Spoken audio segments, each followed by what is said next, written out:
So আজকে আমরা আবার একটা গল্প শুনবো, ঠিক আছে? আজকে এর আগে আমরা বলছিলাম না হাজী মহসিনের গল্প, এর পার্ট 2টা পড়ি তাহলে, ঠিক আছে? তাহলে এখানে দেখো ইংরেজিতে লেখা আছে, আমরা বাংলা ট্রান্সলেশন করার চেষ্টা করব, ঠিক আছে? এখানে বলছে on night Mohsin was sleeping, এক রাতে মহসিন ঘুমাচ্ছিল। কি করছিল? ঘুমাচ্ছিল। মাইল্ড সাউন্ড ওয়েক হিম আপ, মানে একটা হালকা সাউন্ড তার ঘুমটা ভাঙিয়ে দিল। কি করলো? মাইল্ড সাউন্ড ওয়েক হিম আপ, মানে একটা হালকা সাউন্ড তার ঘুমটা ভাঙিয়ে দিল। হি স আ স্ট্রেঞ্জার ইন হিজ রুম, সে দেখলো একটা অপরিচিত ব্যক্তি বা অপরিচিত একটা লোক তার রুমে ঘুমিয়েছিল। তারপরে সে দেখলো যে একটা অপরিচিত লোক তার রুমে আছে। মহসিন কট হিম স্টিলিং, মহসিন তাকে ধরলো। কট মানে হচ্ছে ধরা, ক্যাচ কট কট, ক্যাচ কট কট মানে ভাবে 3 নম্বর ফর্ম। মহসিন কট ভাবে 2 নম্বর ফর্ম কট। হ্যাঁ, মহসিন কট হিম স্টিলিং মানে মহসিন তাকে ধরলো কি করতে? চুরি করতে। সে লোকটা কি করছিল? চুরি করছিল। হি আস্ক হিম মানে কি? মহসিন জিজ্ঞাসা করলো তাকে, ওই লোকটাকে, why do you need to steal, কেন? Why do you need to steal মানে কি? তোমার কেন চুরি করা প্রয়োজন? নিড মানে কি? প্রয়োজন বা দরকার। তাহলে why do you need to steal মানে কেন তোমার প্রয়োজন করা, চুরি করা প্রয়োজন। তখন সে বলছে যে মহসিন আবার বলছে can you not lead an honest life, তুমি কি সৎভাবে জীবনযাপন করতে পারো না? চুরি কেন করছো? সৎভাবে জীবনযাপন করলে তো হয়। এরকম বলছে। কে বলছে? মহসিন বলছে। কাকে? চোরকে বলছে। তখন চোর কি বলছে? দা স্ট্রেঞ্জার রিপ্লাইড, মানে হচ্ছে ওই অপরিচিত ব্যক্তিটা উত্তর দিল। কি বললো? I have no work, there is no food in my house, মানে হচ্ছে আই হ্যাভ নো ওয়ার্ক মানে আমার কোনো কাজ নেই। There is no food in my house, home মানে আমার বাড়িতে কোনো খাদ্য নেই। মানে কোনো জায়গায় কোনো কিছু থাকলে আমরা দেয়ার দিয়ে ব্যবহার করবো। কি ব্যবহার করবো? দেয়ার। একটা ছাগল, ওখানে একটা ছাগল, দেয়ার ইজ আ গোট, দেয়ার, এরকম ভাবে আমরা দেয়ার ব্যবহার করবো। তাহলে there is no food in my house মানে আমার বাড়িতে কোনো খাবার দাবার নেই, তো আমার কাজও নেই, কোনো খাবার দাবার নেই, এই জন্য আমি চুরি করতে এসেছি তা বলছে। তারপরে কি বলছে এখানে? মাই চিলড্রেন আর ক্রাইং, আমার বাচ্চারা কান্নাকাটি করছে। কি করছে? আমার বাচ্চারা কান্নাকাটি করছে। I steal to find food for them, আমি চুরি করি তাদের জন্য খাদ্য জোগাড় করার জন্য বা খাদ্য ব্যবস্থা করার জন্য আমি চুরি করি, এরকম বলছে চোরটা।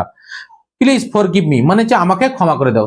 ওই চোরটা কি বলছে? আমাকে ক্ষমা করে দাও, আমি চুরি করি আমার বাচ্চাদেরকে খাওয়ানোর জন্য, আমার কাজ নেই, আমার বাড়িতে কোনো খাদ্য নেই, আমার বাচ্চারা ক্ষুধার্ত কান্নাকাটি করছে, এই জন্য আমি চুরি করি, আমাকে ক্ষমা করে দাও। তারপরে কি বলছে?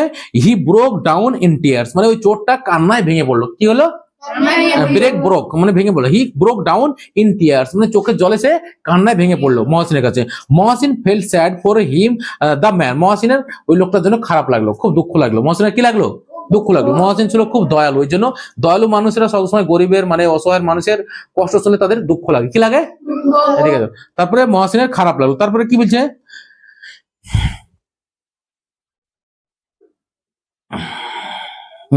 হি ওয়েন্ট হিজ হাউস মানে মহসিন তার বাড়ি গিয়েছিল। কার বাড়ি? ওই চোরটার বাড়ি গিয়েছিল। He saw that the man had told him the truth, Mohsin তার বাড়ি গেল এবং যে লোকটা যা যা বলেছিল সবই সত্য। লোকটা যা বললো সবই সত্য, যে তার বাচ্চারা ক্ষুধার্ত আছে, তার বাড়িতে কোনো খাদ্য নাই। মহসিন তার বাড়ি গিয়ে যেগুলো যা বললো সবই সত্য। তারপরে কি বললো? He gave him money to start a business, মানে মহসিন তাকে টাকা দিল কি করতে? ব্যবসা শুরু করতে। কি করতে? ব্যবসা শুরু করার জন্য কি দিল? টাকা দিল। কাকে দিল? ওই চোরটাকে। তারপর বললো he promised to give him more money later if needed, Mohsin আরো ওয়াদা করলো যে তোমার যদি ব্যবসাতে আরো টাকা লাগে তাহলে তোমাকে পরে আমি আরো টাকা দেব। ওয়াদা করলো। প্রমিসড মানে কি? ওয়াদা করা, আমার কথা দেওয়া। কি করা? কথা দেওয়া। তারপরে কি হয়েছে দেখো? Mohsin dedicated his life in spreading education among the Muslim, এখানে বলছে মহসিন মুসলমানদের মধ্যে শিক্ষা বিস্তারে তার জীবন উৎসর্গ করেছিলেন, মানে মুসলমান সমাজকে উন্নত করার জন্য তার যে অনেক একটা বড় ত্যাগ ছিল, মানে সমাজকে উন্নত করবো, মুসলমান সমাজকে উন্নত করবো, এই জন্য তিনি অনেক কিছু স্যাক্রিফাইস করেছিল, অনেক কিছু ত্যাগ করেছিল, তাই বলছে। তারপরে বলছে যে the income of his property was spent in charity, মানে ওর বিরাট বড় একটা ব্যবসা ছিল। হ্যাঁ, ব্যবসার যত ইনকাম হতো সেই ইনকাম গুলো সব চ্যারিটি মানে অত অনেক প্রতিষ্ঠান ছিল, সবাইকে দান করে দিত, যেন মানুষের যারা গরিব মানুষ আছে, অসহায় মানুষ আছে, যাদের বাড়ি ঘর নাই, যারা খাদ্য নাই, যাদের শিক্ষা ব্যবস্থা নাই, তাদের যেন উন্নতি হয়, জন্য তার যত ইনকাম হতো সব ইনকামের টাকাগুলো কি করতো? দান করে দিত, সব চ্যারিটি করে। চ্যারিটি মানে হচ্ছে কি? দান করা, ডোনেট করা, ডোনেট করতো। দ্য পোর লুকড আপন হিম অ্যাজ দেয়ার সেভিয়ার, মানে হচ্ছে এখানে বলছে যে দ্য পোর লুকড আপন হিম অ্যাজ দেয়ার সেভিয়ার, মানে হচ্ছে গরিবরা তাকে এরকম ভাবে দেখতো যে উনি আমাদের হচ্ছে রক্ষক বা আমাদেরকে বাঁচায়, উনি আমাদের রক্ষক। মানে মানুষের এত অভাব ছিল ওই সময়, মানুষের খাদ্য ছিল না, মানুষের পড়াশোনা ছিল না, মানে ট্রিটমেন্ট ছিল না, তখন ওই সময় গরিব মানুষ মনে করতো যে উনি আমাদের রক্ষক, উনি আমাদেরকে বাঁচায়, আর উনি করতো অনেক মানুষের সেবা করতো।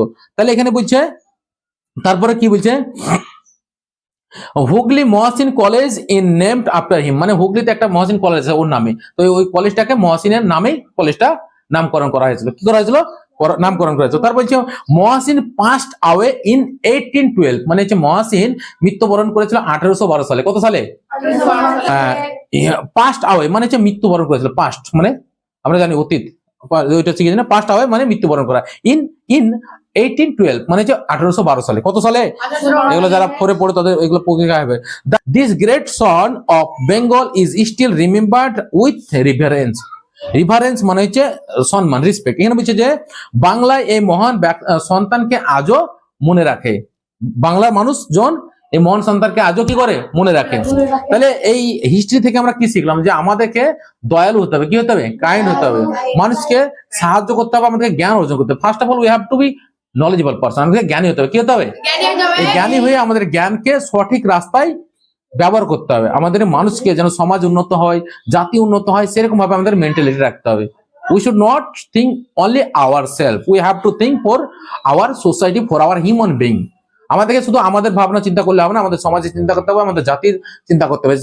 that I have to develop my nation, I have to develop my society anyhow. আমাকে চিন্তা করতে হবে যে আমার সমাজকে উন্নত করতে হবে, আমার জাতিকে উন্নত করতে হবে যে কোনো ভাবে। এরকম ভাবে আমরা যদি চিন্তা করি, আল্লাহ উইল রিওয়ার্ড অ্যাজ এ জান্নাহ। আল্লাহ আমাদেরকে কি করবে? গিফট হিসাবে জান্নাত দেবে। So Allah will give us Jannah by our work. আল্লাহ আমাদেরকে জান্নাত দেবে আমাদের কাজের দ্বারা। কিসের দ্বারা? That's why we have to do good deeds in this world. আমাদেরকে এই জন্য এই দুনিয়াতে কি করতে হবে? ভালো কাজ করতে হবে। So first of all we have to give more priority to be educated. প্রথমে আমাদেরকে অগ্রাধিকার দিতে হবে অনেক বেশি শিক্ষিত হওয়ার জন্য। কি হওয়ার জন্য? And we have to use our knowledge in the right part to develop our society. এবং আমাদের জ্ঞানকে সঠিক পথে ব্যবহার করতে হবে যাতে আমাদের সমাজ উন্নতি হয়। ঠিক আছে? বুঝতে পারছো? আমাদেরকে ফার্স্ট অফ অল ভালো মানুষ হতে হবে। ঠিক আছে? ইনশাআল্লাহ আমরা ভালো মানুষ হবো তো ইনশাআল্লাহ। তো ভিডিওটা ভালো লাগলে শেয়ার করে দেবেন। এরকম গল্প যদি ভালো লাগে আমাদের কমেন্ট বক্সে জানাবেন। আপনারা ভিডিওগুলো দেখছেন, কেউ ফলো করছেন, একটু ফলো করবেন, যাতে কমেন্ট করবেন, যাতে করে আমরা আপনাদের কাছ থেকে কিছু মোটিভেশন পাই, এরকম ভাবে ভিডিও করতে পারি, আমাদের সমাজকে উন্নত করতে পারি। সবাই ভালো থাকবেন, পাশে থাকবেন। ভিডিওটা প্লিজ ভালো লাগলে শেয়ার করে দেবেন, আর আপনারা সবাই একটু ফলো করে দেবেন। বাই বাই সবাই বলে